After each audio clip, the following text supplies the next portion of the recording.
प्रदेशवासियों को मेरा सादर प्रणाम। और जिस प्रकार से आप सभी ने कल रात से देखा होगा कि तमाम न्यूज़ पोर्टलों में, आज के अखबारों में एक खबर सुर्खियों में है कि बॉबी पवार ने सचिवालय के भीतर जाकर एक वरिष्ठ आईएएस को जान से मारने की धमकी दी और उन्हें अब जान माल का खतरा है। एक ऐसे बड़े आईएएस जो मैं कहना चाहूँगा कि हमारे शासन में बहुत बड़े पद पर हैं, सरकार के भी पसंदीदा आईएएस हैं और मुख्यमंत्री धामी के भी पसंदीदा आईएएस हैं। ऐसे आईएएस का आरोप है कि बॉबी पवार ने जान से मारने की धमकी दी और मुकदमा दर्ज कर दिया।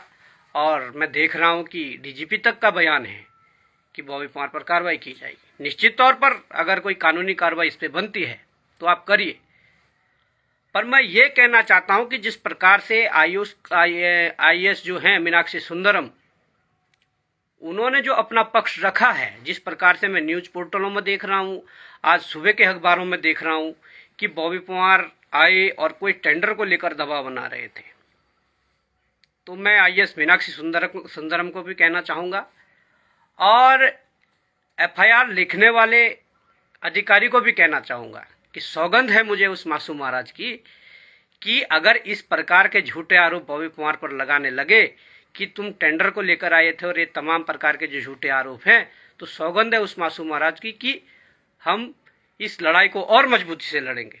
अब सच्चाई क्या है? आपने तो टेंडर का आरोप लगा दिया। क्या बॉबी पवार ठेकेदार है? क्या बॉबी पवार ठेकेदारी करता है? पर सच्चाई यह है कि जब आप जैसे अधिकारियों ने हमारे द्वारा पूर्व में उठाई गई आवाज, जो अनिल कुमार यादव जो यूपीसीएल के एमडी है, रिटायरमेंट के बाद उनका 2 साल का सेवा विस्तार देना और एक ऐसे अधिकारी का जो भ्रष्टाचार में लिप्त है, जिन पर लगभग 200 करोड़ भ्रष्टाचार करने का आरोप है या उनकी संपत्ति जो 200 करोड़ अवैध तरीके से कमाई गई है उसके आरोप है। इससे पूर्व जब वो पिटकुल में मुख्य अभियंता थे, उस दौरान वर्तमान मुख्य सचिव राधा रतूड़ी जी उस बोर्ड की अध्यक्ष थी और उन्होंने जब जांच की, उस जांच में दोषी पाए गए थे ये एमडी जिनका आपने आज सेवा विस्तार दिया है। और राधा रतूड़ी ने सख्त निर्देश दिए थे कि इनके खिलाफ उच्च से उच्च कार्रवाई हो। और हम भी इसी मामले को लेकर आपके ऑफिस में आए थे और आपसे मिलने आए थे। आपसे हमने कहा कि 1 माह पूर्व हमने आपके कार्यालय में कम से कम इतना मोटा चिट्ठा दिया है जिसमें सारे एविडेंस थे, जिसमें सारे जो पत्राचार वो थे, हमने वो दिया था कि अनिल कुमार यादव के खिलाफ ये जांचें, इनमें पुष्टि हुई है और ये लंबित जांचें, इसमें जांच करिए। हमने जब ये कहा कि उन जांचों का क्या हुआ, तो आपकी शब्दावली क्या थी? हमने जब ये कहा कि आपने सेवा विस्तार करा है, सेवा विस्तार करने के बाद 5-7 दिन हो गए हैं, उसके बाद जो सेवा विस्तार का जो लेटर है वो कहाँ है? हमने जब ये पूछा, ना तो मीडिया में वो लेटर है। स्वाभाविक सी बात है, जब भी किसी का सेवा विस्तार होता है, जब भी कुछ होता है, यहां तक कि जब मुख्य सचिव का सेवा विस्तार कई बार हुआ तो वहां उनके लेटर बाहर मीडिया में निकल कर आते हैं, खबरों में चलने लग जाते हैं कि इतना सेवा विस्तार हुआ है। ऐसा क्या गठजोड़ है कि मीनाक्षी सुंदरम ने MD PTCUL MD UPCL Anil Kumar Yadav का सेवा विस्तार किया और सेवा विस्तार का कोई लेटर ही नहीं है? हमने आपसे पहले तो जांच के बारे में मांग की कि उस पर जांच कार्रवाई कितनी हुई जो हमने दिया है। आपने ये कहा कि मुझे तो पता नहीं। अरे कैसे अधिकारी हो जब 1 महीने से आपके यहाँ हमने दे रखा है पूरे साक्ष्य और आपको पता ही नहीं, और आप कह रहे हैं हम फाइल ढूंढवाएंगे। और दूसरी बात यह है कि चलो आपने फाइल नहीं देखी है या आप इग्नोर कर रहे हैं, तो आपने जब सेवा विस्तार दिया है तो हम तो उस लेटर को मांगने आए थे, आप दीजिए उस लेटर को। और जब हमने ये बात कही कि वो लेटर दीजिए, तो आपका कहना था कि कोई भी लेटर मांगेगा और हम दे देंगे। हमने कहा भाई हम भी एक जनप्रतिनिधि हैं, भले ही हम हारे हैं, भले ही हमें हार का सामना करना पड़ा है, पर 1,68,000 जनता ने, केवल 14 विधानसभाओं की जनता ने विश्वास जताया है, 20% वोट शेयर हैं। उसके बाद हमने कहा कि हम भी जनता की आवाज हैं और आप हमें वो लेटर दे दीजिए। तो माननीय के शब्द थे कि यहां कोई आम जनता कोई भी आ जाएगा तो हम उनको लेटर दे देंगे। इस प्रदेश में 1,20,00,000 की जनसंख्या है, क्या हम सबके पास ये लेटर देते फिरेंगे? तो मैं कहना चाहता हूं कि ये 1,20,00,000 की जो जनमानस है, जो जनता है, जो यहाँ के निवासी है, उसका अधिकार है कि उसके प्रदेश को कैसे नोचा जा रहा है, उसके प्रदेश को कैसे लूटा जा रहा है, ये सवाल करने का अधिकार है। मैं कहना चाहूंगा कि जिस प्रकार के झूठे आरोप आप लगा रहे हैं कि टेंडर के संबंध में है, मैं कहना चाहूंगा कि आपके कैबिनेट में, आपके ऑफिस में सीसीटीवी फुटेज हैं, उन सीसीटीवी फुटेजों को साझा करें और अपनी बात को रखें और सत्यता की पुष्टि भी होगी। और आज मैं देख रहा हूं कि तमाम न्यूज पोर्टलों में, तमाम अखबारों में कई एसोसिएशन समर्थन में आईएएस के उतर आए हैं। मैं कहना चाहता हूं, जब 200 करोड़ के आरोपी के खिलाफ हमने आवाज उठाई, जब हमने कभी भी भ्रष्ट अधिकारियों के खिलाफ आवाज उठाई, भ्रष्ट नेता के खिलाफ आवाज उठाई, तब ये एसोसिएशन कहां चले जाती है? आज तुम इकट्ठा हो जाओ, आज तुम ये कर दो।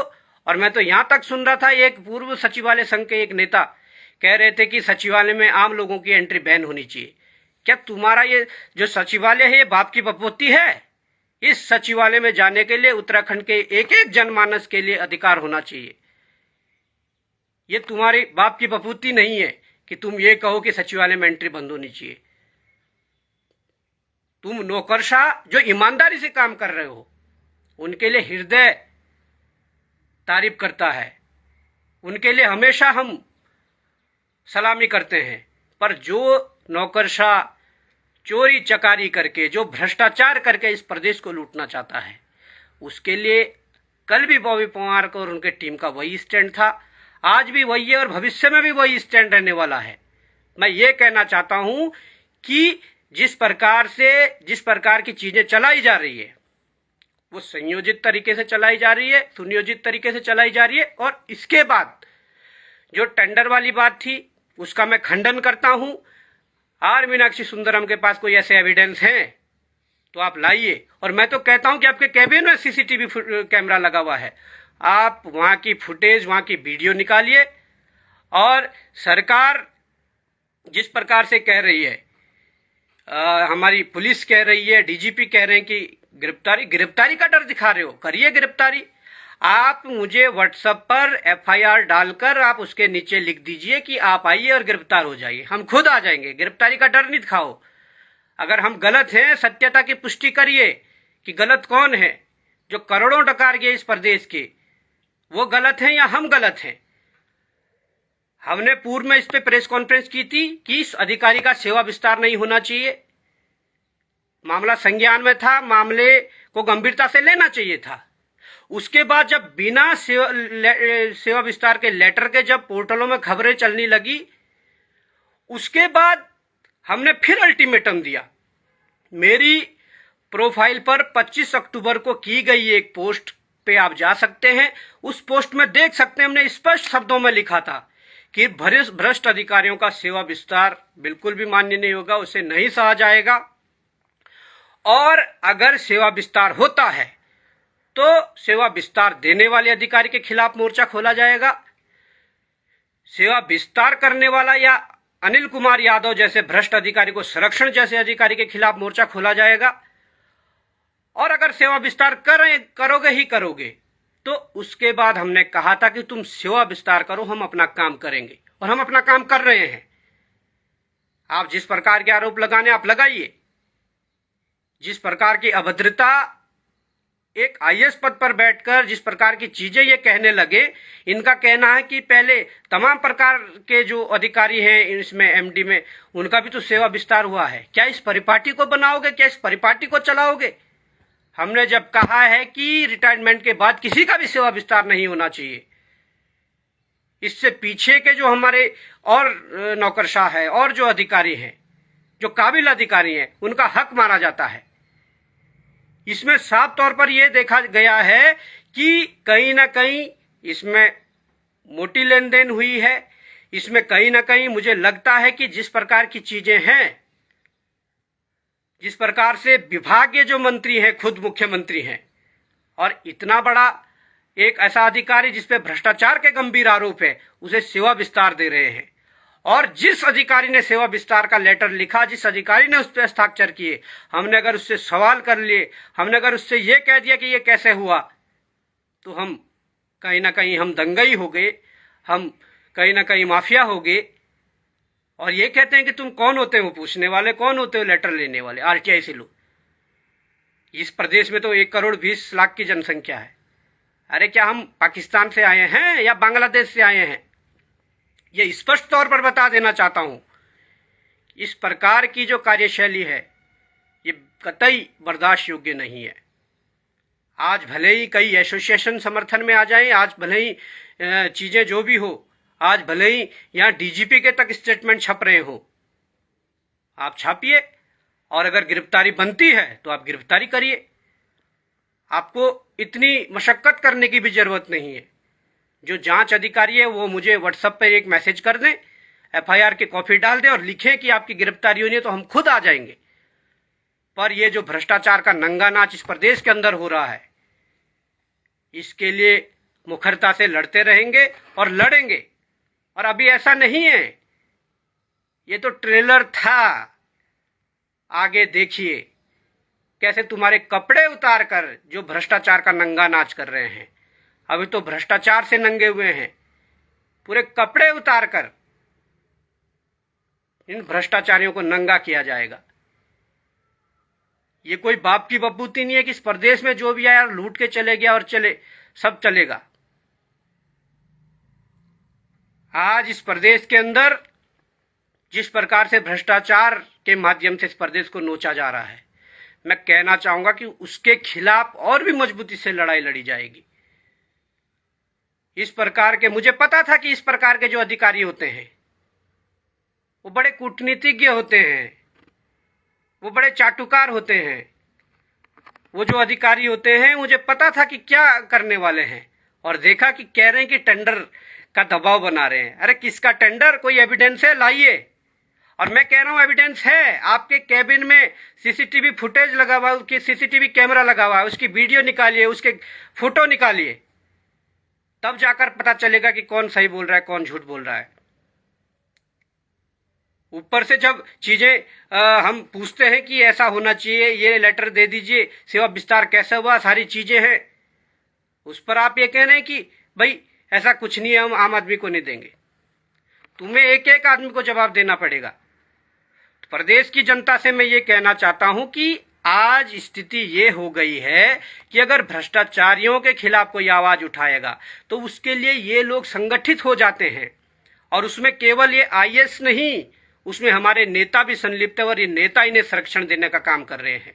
और मैं बताना चाहता हूं, ये अल्टीमेटम देना चाहता हूं कि जो भ्रष्टाचारी होगा, जो भ्रष्टाचार करेगा, जो इस प्रदेश को नुकसान पहुंचाएगा, वो अधिकारी हो या नेता हो, अधिकारी और नेता होने में कोई फर्क नहीं है। मैं ये कहना चाहता हूं साफ स्पष्ट शब्दों में, वो अधिकारी होगा या नेता होगा, बारी सबकी आएगी। इसलिए मैं ये कहना चाहता हूं कि जिस प्रकार से चीजें चलाई जा रही है, आपके कैबिन में सीसीटीवी फुटेज है, आप उसको दिखाइए कि मामला क्या था और मामला कहां से शुरू हुआ और मामला क्यों शुरू हुआ। ये सारी चीजें हैं। और एफआईआर तो दर्ज कर दी है, ठीक है, एफआईआर दर्ज हो गई है। आम नागरिक तो होता, आम व्यक्ति होता तो कई दिनों तक एफआईआर दर्ज नहीं होती। पर ठीक है, आपने करा है, एफआईआर दर्ज करवा दी है।